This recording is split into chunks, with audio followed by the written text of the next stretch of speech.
നമസ്കാരം. ഭാരത് ലൈവിലേക്ക് സ്വാഗതം. പഹൽഗാം ഭീകരാക്രമണത്തിന് 14 ദിവസത്തിന് ശേഷം ഇന്ത്യയുടെ തിരിച്ചടി. ഏപ്രിൽ 22-നാണ് കാശ്മീരിലെ പഹൽഗാമിൽ നുഴഞ്ഞുകയറിയ ഭീകരർ വിനോദസഞ്ചാരികളെ ആക്രമിച്ച് 26 പേരെ വധിച്ചത്. പുൽവാമയ്ക്ക് ശേഷം ഇന്ത്യയിൽ നടന്ന ഏറ്റവും വലിയ ഭീകരാക്രമണമായിരുന്നു ഇത്.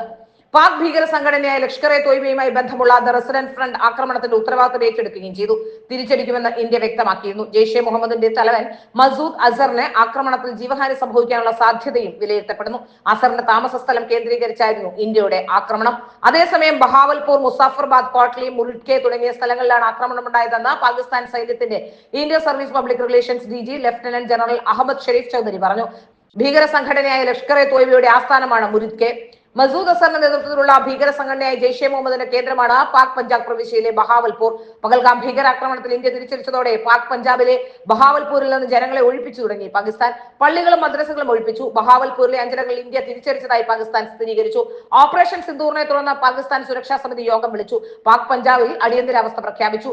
ഓപ്പറേഷൻ സിന്ദൂറിനെ തുടർന്ന് അതിർത്തിയിൽ പാകിസ്ഥാൻ നടത്തിയ ഷെല്ലാക്രമണത്തിൽ 3 സാധാരണക്കാർ കൊല്ലപ്പെട്ടതായി റിപ്പോർട്ടുണ്ട്. ഇന്ത്യയുടെ താൽക്കാലിക സന്തോഷമാണെന്നും ഇതിന് ശാശ്വതമായ ദുഃഖമുണ്ടാകുമെന്നും പാകിസ്ഥാൻ ഭീഷണി മുഴക്കി.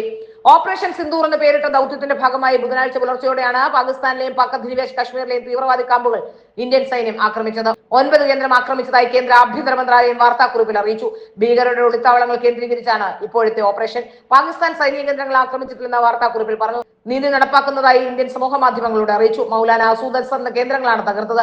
അസറിന്റെ താവളത്തിന്റെ മുറ്റത്ത് ഇന്ത്യ മിസൈൽ വർഷിച്ചു. ഒളിവിൽ കഴിയുന്ന ഭീകരൻ മസൂദ് അസറിന് പാകിസ്ഥാൻ സുരക്ഷിത വാസസ്ഥലം ഒരുക്കിയിരുന്നതായി വെളിപ്പെടുത്തൽ വന്നിരുന്നു. പാർലമെന്റ് ആക്രമണം മുതൽ പുൽവാമ ആക്രമണം വരെയുള്ള കേസിലെ പ്രതിയായിരുന്നു മസൂദ് അസർ. രാജ്യത്തിന്റെ ഔദ്യോഗിക അതിഥി എന്ന രീതിയിലാണ് ഇയാളെ പാക് സർക്കാർ സംരക്ഷിക്കുന്നത്. ഇയാളുടെ കേന്ദ്രത്തിലാണ് ഇന്ത്യ തിരിച്ചടിച്ചത്. 700ഓളം ഭീകരർ ഈ മേഖലയിൽ ഉണ്ടായിരുന്നു. ഇതിൽ ബഹുഭൂരിപക്ഷവും തീർന്നുവെന്നും സൂചനകളുണ്ട്. എന്നാൽ പാകിസ്ഥാൻ ഇതൊന്നും സ്ഥിരീകരിക്കുന്നുമില്ല. നിരോധിത സംഘടനയായ ജെയ്ഷെ മുഹമ്മദിന്റെ തലവൻ കൂടിയായ ഇയാൾ ബഹാവൽപൂരിൽ നിന്നും ജനങ്ങൾ തിങ്ങിപ്പാർക്കുന്ന പ്രദേശത്താണ് താമസിക്കുന്നതെന്നും ഒസാമ ബിൻ ലാദനെ യൂസ് വെടികൂടി ഇതുപോലെ പിടിക്കാൻ സാധ്യമല്ലെന്നുമുള്ള വിവരം ഒരു ഹിന്ദി ചാനൽ പുറത്തുവിടുന്നുണ്ട്. പാകിസ്ഥാൻ ഭരണകൂടം ഭീകരരെ സംരക്ഷിക്കുന്നതിന് തെളിവുണ്ടെന്ന റിപ്പോർട്ടിൽ പറഞ്ഞിരുന്നു. ബഹാവൽപൂരിലെ ഒസ്മാൻ ഒ അലി മസ്ജിദിനും നാഷണൽ ഓർത്തോപീഡിക് ആൻഡ് ജനറൽ ഹോസ്പിറ്റലിനും ഇടയിലായി മസൂദ് 2 വീടുകളുമുണ്ട്. പാക് സൈനികർ ഇവിടെ കാവലുണ്ടെന്നും റിപ്പോർട്ടിൽ പറയുന്നു. ഒരു തരത്തിലും ബോംബാക്രമണം ഉണ്ടാകാതിരിക്കാനാണ് മുസ്ലിം പള്ളിക്കും ആശുപത്രിക്കും ഇടയിൽ താമസ സൗകര്യം ഒരുക്കിയത്. രണ്ടാമത്തെ വീട് 4 കിലോമീറ്റർ അകലെ ജാമിയ മസ്ജിദിന് തൊട്ടടുത്താണ്. ലാഹോർ ഹൈക്കോടതിയുടെ ബഹാവൽപൂർ ബെഞ്ച് ഈ വീട്ടിൽ നിന്നും 1 കിലോമീറ്റർ അകലെയും. ജില്ലാ കളക്ടറുടെ ഓഫീസ് 3 കിലോമീറ്റർ അകലെയാണുള്ളത്. അതിസമ്പന്നർ പാർക്കുന്ന ഈ മേഖലയിൽ മസൂദിന്റെ ബംഗ്ലാവിന് മുൻപിലും പാക് സൈനികർ ഔദ്യോഗിക വേഷത്തിൽ കാവലുണ്ടായിരുന്നു. ഇവിടെയാണ് പുലർച്ചെ ഇന്ത്യൻ മിസൈൽ വർഷിച്ചത്. 2001 പാർലമെന്റ് ആക്രമണം, 2019 ഫെബ്രുവരിയിൽ 40 സൈനികർ വീരമൃത്യു വരിച്ച പുൽവാമ ആക്രമണം, പഠാൻകോട്ട് വിമാനത്താവളത്തിലെ ആക്രമണം എന്നീ കേസുകൾ പ്രതിയായ മസൂദ് അസറിന് വേണ്ടി ദേശീയ അന്വേഷണ ഏജൻസി വല വിരിച്ചിട്ട് കുറെ നാളുകളായി.